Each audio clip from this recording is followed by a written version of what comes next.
Hello my dear friend, my self Pankaj, fun with फिनेरिया में आपका स्वागत है। सो स्टूडेंट, आज अपन बात करेंगे क्लास 9 के चैप्टर फर्स्ट में इवेपोरेशन के बारे में। अभी तक अपन ने बात कर लिया था किस किस के बारे में। बेसिकली जो मैटर है कि मैटर क्या होता है, मैटर की जो स्टेट है वो कितनी होती है, कितने टाइप के मैटर की स्टेट प्रेजेंट होती है अपने एनवायरनमेंट में। इसके अलावा अपन ने बात की थी कि जो मैटर है क्या वो मैटर अपनी स्टेट को चेंज कर सकता है, लाइक सॉलिड लिक्विड में चेंज हो सकता है या लिक्विड गैस के अंदर चेंज हो सकता है। इसके बारे में अपन ने बात कर ली थी। इसके साथ साथ अपन ने देखा था कि जो मैटर की स्टेट है, ठीक है जी, मैटर की स्टेट को चेंज करने के लिए टेम्परेचर और प्रेशर का क्या इफेक्ट होता है उसके बारे में अपन ने अच्छे से जान लिया था। आज अपन बात करेंगे एक बहुत ही इंपॉर्टेंट टॉपिक के बारे में जिसका नाम है इवेपोरेशन। बेटा जी, ये जो इवेपोरेशन है वो आपके कुछ सिमिलरिटी शो करता है वेपोराइजेशन से, लेकिन यहाँ पे कुछ मेजर डिफरेंस है जिसके बारे में अभी भी अपन बात करेंगे। ओके स्टूडेंट, तो बिना टाइम वेस्ट किए अपन बात करते हैं इवेपोरेशन के बारे में। बस इस टॉपिक को अच्छे से आपको क्लियर करना है और इस वीडियो को अंत तक देखना है, ठीक है स्टूडेंट। तो देखिए स्टूडेंट, इवेपोरेशन का मतलब क्या होता है, तो पहले डेफिनेशन देख लेते हैं। The change of a liquid into vapour at any temperature below it's boiling point is called evaporation.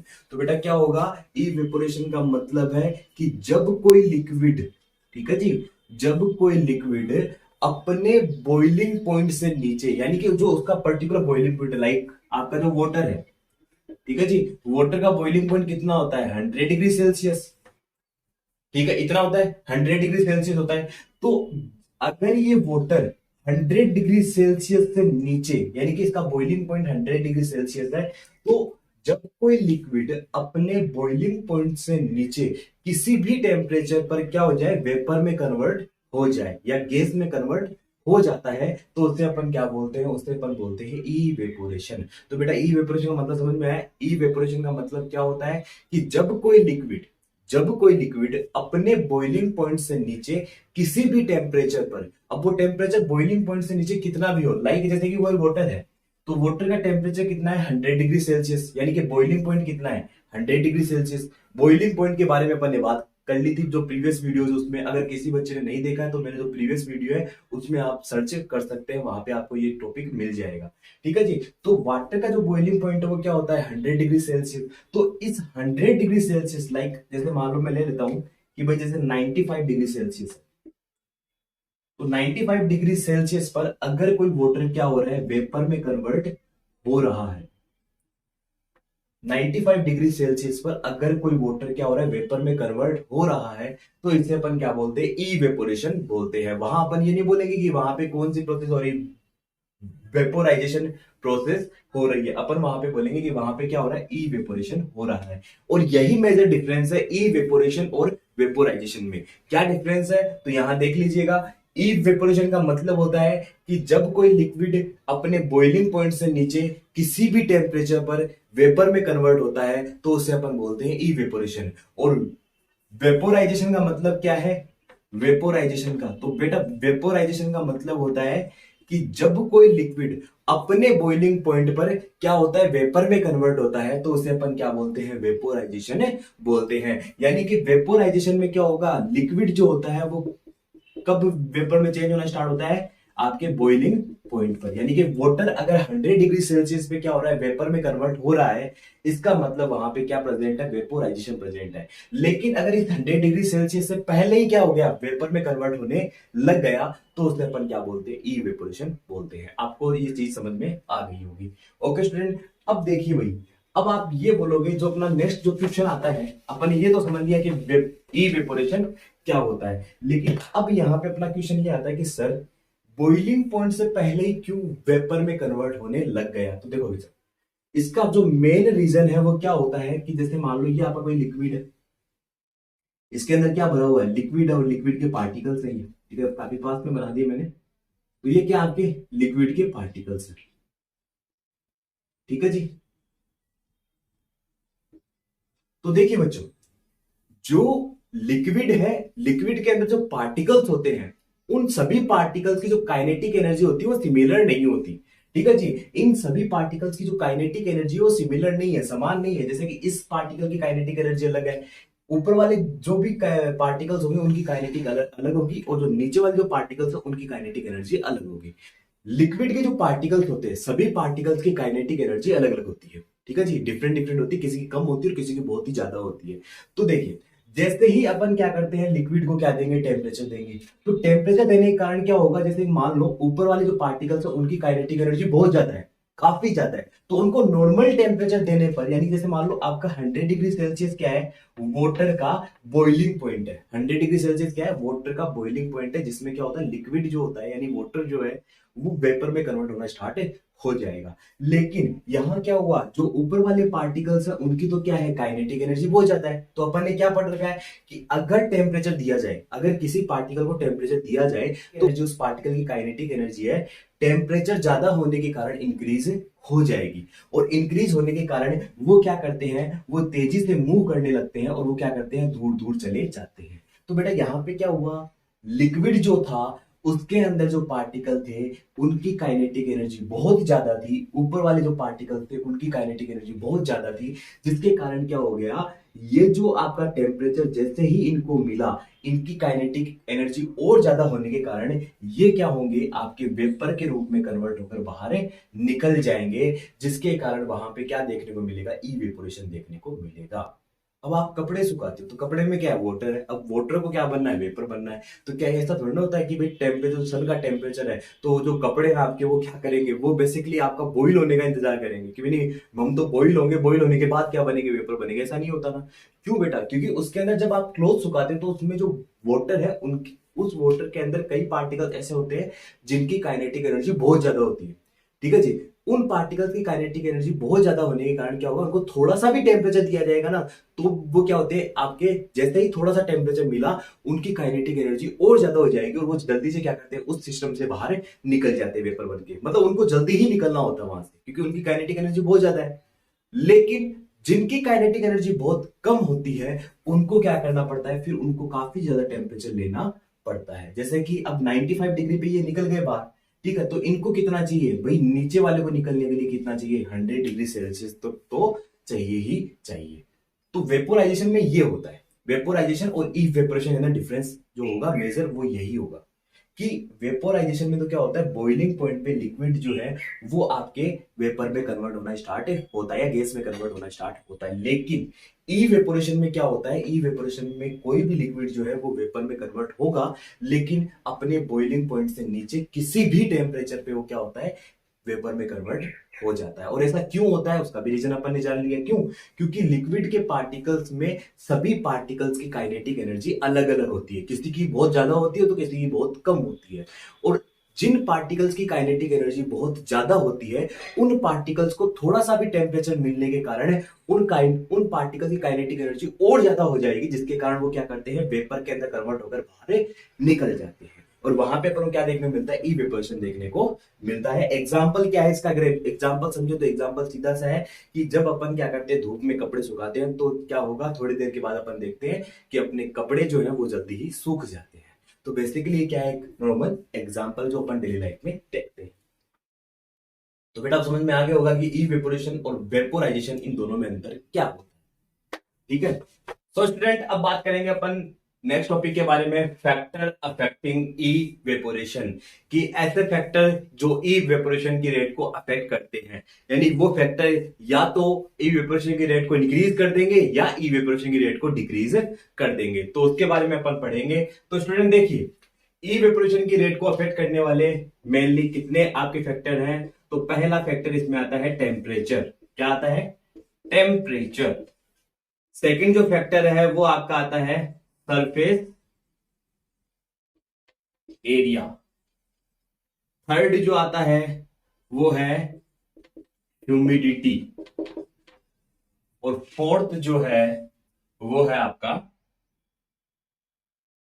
Wind speed. तो स्टूडेंट ये चार फैक्टर हैं जो क्या करते हैं, इवेपोरेशन की रेट को अफेक्ट करते हैं। तो इनको बारी बारी से अपन स्टडी करेंगे। ओके स्टूडेंट, तो पहले अपन बात करते हैं टेम्परेचर के बारे में कि टेम्परेचर किस तरीके से अफेक्ट करता है। तो बेटा पहले सबसे पहले अपन देख लेते हैं टेम्परेचर और इवेपोरेशन के रिलेशन के बारे में। तो देखिए बच्चों, टेम्परेचर अगर आप लोग इंक्रीज करोगे तो इवेपोरेशन जो है वो भी क्या होगा, इंक्रीज होगा। अब अपन ने पढ़ा था कि जो इवेपोरेशन है वो क्या होता है, इवेपोरेशन का मतलब है लिक्विड का गैस में बदलना। कब, अपने बॉइलिंग पॉइंट से नीचे के टेम्परेचर में, यानी अपने बॉइलिंग पॉइंट से नीचे किसी भी टेम्परेचर पर जब लिक्विड गैस में चेंज हो जाता है तो उसे अपन क्या बोलते हैं, इवेपोरेशन बोलते हैं। तो वेपर में क्यों बदलता है, क्योंकि पार्टिकल, जो लिक्विड के पार्टिकल्स होते हैं उनकी काइनेटिक एनर्जी क्या हो जाती है, इंक्रीज हो जाती है, जिसके कारण क्या करते हैं, जो लिक्विड के पार्टिकल्स है वो वेपर में बदल जाते हैं। ये कॉन्सेप्ट अपन ने पहले से पढ़ा है। तो बेटा काइनेटिक एनर्जी कब इंक्रीज होती है, किसी भी पार्टिकल की या किसी भी मैटर के पार्टिकल की काइनेटिक एनर्जी कब इंक्रीज होती है, जब उसका टेम्परेचर बढ़ाया जाए।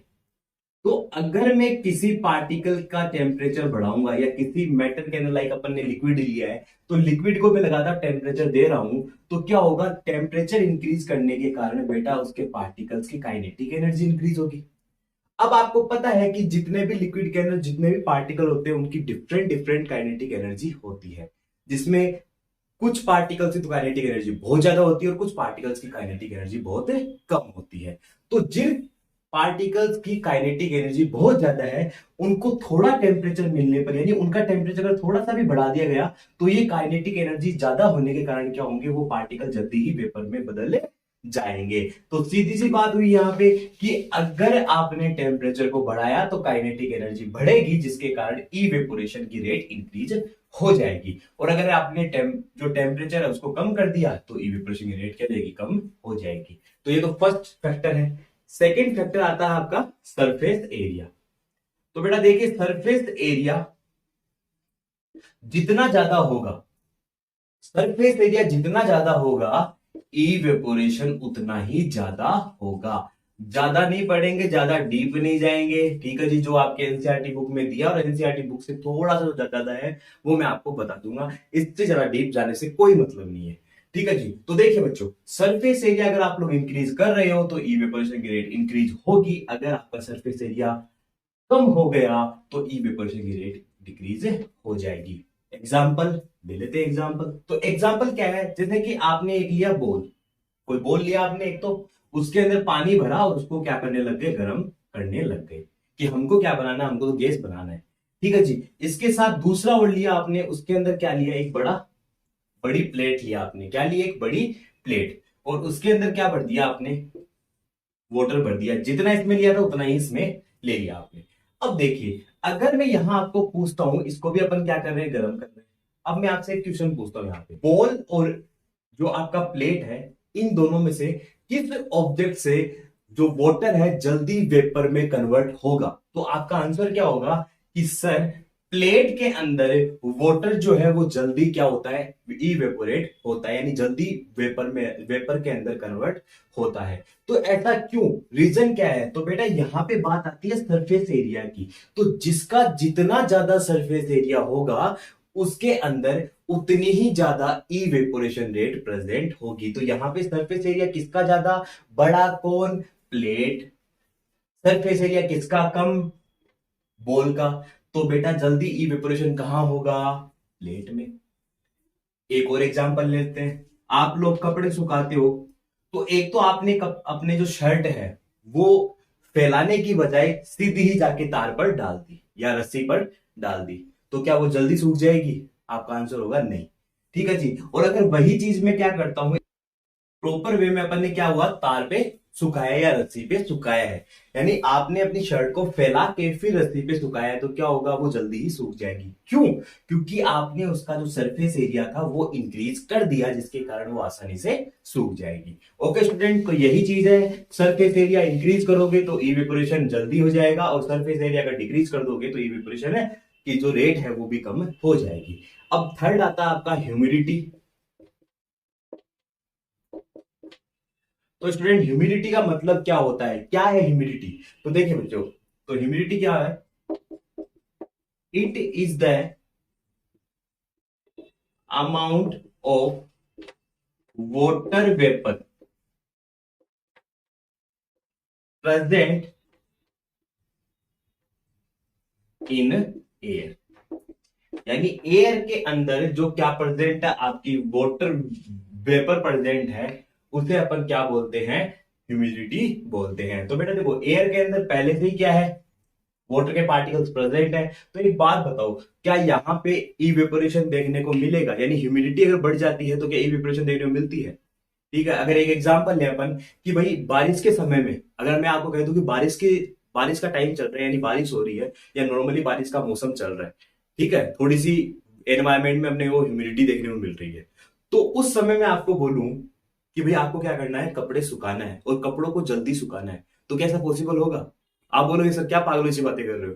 ठीक है जी, क्योंकि उस वक्त तो क्या है, उस वक्त तो इन्वायरमेंट में खुद ह्यूमिडिटी जाता है, यानी वेपर को वो और कैसे एब्जॉर्ब कर पाएगा इन्वायरमेंट, या एयर कैसे एब्जॉर्ब कर पाएगी। तो बेटा यहाँ पे क्या होगा, यहाँ पे अपन इससे समझते हैं इस एग्जाम्पल से कि ह्यूमिडिटी को अगर इंक्रीज कर दिया जाए, ह्यूमिडिटी को अगर इंक्रीज कर दिया जाए तो यहाँ पे क्या होगा, जो इवेपोरेशन है, क्या होगा, जो इवेपोरेशन है वो क्या हो जाएगा, डिक्रीज हो जाएगा। तो याद रखना, अगर ह्यूमिडिटी को बढ़ाओगे इवेपोरेशन कम होगा, ह्यूमिडिटी को कम कर दोगे इवेपोरेशन ज्यादा हो जाएगा। यानी कि अगर इन्वायरमेंट में ह्यूमिडिटी कम है, लाइक बारिश का समय नहीं है, नॉर्मली तो मतलब धूप का टाइम है, तो धूप में आसानी से कपड़े सूखते हैं, लेकिन अगर बारिश का समय हो जाए तो कपड़े आसानी से नहीं सूखेंगे। ठीक है जी, तो ये 3 हो चुके हैं। अब इसके बाद लास्ट जो आपका बचा है वो है विंड स्पीड, जो काफी इजी है, सीधी सी बात है, हवा तेज चलेगी जल्दी कपड़े सूखेंगे, हवा तेज नहीं चल रही है तो लेट कपड़े सूखेंगे। तो सीधी सी बात है, अगर विंड स्पीड क्या है, विंड स्पीड को इंक्रीज कर दिया जाए तो जो इवेपोरेशन होगा वो भी क्या होगा, इंक्रीज हो जाएगा। और अगर विंड स्पीड को डिक्रीज कर दो तो बेटा जी सीधी सी बात है, इवेपोरेशन भी क्या हो जाएगा, डिक्रीज हो जाएगा। ओके स्टूडेंट, तो ये भी अपना जो ये अपना टॉपिक है फैक्टर अफेक्टिंग इवेपोरेशन कंप्लीट होता है। नेक्स्ट टॉपिक में अपन बात करेंगे कि जो इवेपोरेशन है उसके कारण कूलिंग क्यों देखने को मिलती है। तो स्टूडेंट अब बात करेंगे अपन, how does evaporation causes cooling. तो ये आपका इंपॉर्टेंट टॉपिक है जिसके बारे में अपन अभी बात करेंगे। देखिए बच्चों, कि जो इवेपोरेशन है वो किस तरीके से कूलिंग कॉज करता है, कि इवेपोरेशन के दौरान आपको कूलिंग देखने को क्यों मिलता है, क्या है इसका। तो बेटा देखो, रीजन क्या होता है, सबसे पहले इसको समझ लेते हैं अपन। ठीक है जी, इस पे अपन बाद में आएंगे, लेकिन पहले अपन क्या करते हैं, इसको समझते हैं कि रीजन क्या होता है। तो देखिए बच्चों, आपके घर के सामने कोई गार्डन हो, या आपके घर के सामने कोई रोड हो, ठीक है जी, कोई सड़क हो, तो बेटा क्या होगा कि आप जब इस पे क्या करते हो, इस गार्डन में या इस सड़क पर पानी डालते हो, क्या डालते हो, पानी या वाटर डालते हो, तो कुछ देर बाद, या जैसे अपन बोल सकते हैं कि जब अपन क्या करते हैं, गार्डन में या सड़क पर या रोड पर पानी का छिड़काव करते हैं या वाटर को डालते हैं, तो उसके कारण क्या होगा, कुछ देर के बाद वहां पे आपको देखने को मिलेगा कि वहां पे आपको थोड़ा थोड़ा कूल महसूस होता है। यानी कि वहां उस जगह के चारों तरफ आपको, या उस गार्डन में या उस सड़क के चारों तरफ ठंड देखने को मिलती है, कि थोड़ी बहुत वहां पे आपको कूलनेस देखने को मिलेगी। तो बेटा ऐसा क्यों होता है, क्या रीजन है इस कूलनेस का। तो देखिए बच्चों, जब आप इस गार्डन में या इस सड़क पर क्या डालते हो, वाटर डालते हो, क्या डालते हो, वाटर, तो बेटा क्या होगा, जो वाटर के पार्टिकल्स हैं, जो वाटर के पार्टिकल्स है, क्योंकि यहां पे क्या था, हाई टेम्परेचर था, तो वाटर के पार्टिकल्स अपने चारों तरफ के, अपने जो सराउंडिंग में जितनी भी एनर्जी होती है या जितने भी टेम्परेचर होता है उसको क्या कर लेते हैं, एब्जॉर्ब कर लेते हैं। तो बेटा क्या होगा, वाटर जो है वो आपकी सड़क या आपकी गार्डन की चारों ओर का जो भी टेम्परेचर होगा या जो भी एनर्जी है उसको एब्जॉर्ब कर लेंगे, जिसके कारण क्या होगा, वहां पर आपको बेसिकली क्या देखने को मिलती है, आपको कोल्डनेस या कूलिंग देखने को मिलती है। तो क्या रीजन है इवेपोरेशन के दौरान कूलिंग होने का।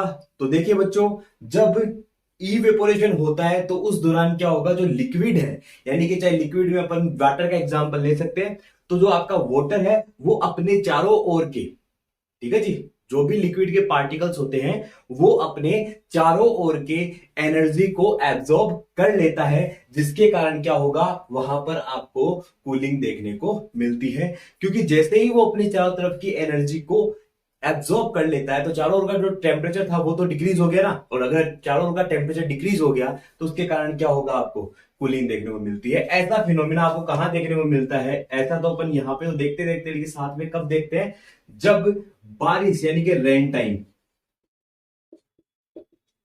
तो बारिश आने से पहले क्या होता है, बारिश आने से पहले चारों तरफ जो क्लाउड्स है वो फैल जाते हैं, और उस क्लाउड के फैलने के कारण क्या होता है, अपन को चारों तरफ ठंडक महसूस होती है, और उसी कारण क्या होता है, अपना जो रेन टाइम है वो अपना सबसे अच्छा जो सीजन है वो अपन मानते हैं। Okay student, how does evaporation causes cooling, किस तरीके से होगी इवेपोरेशन द्वारा कूलिंग। तो देखिए, the particle of liquid absorb energy from the surrounding to regain the energy lost during evaporation.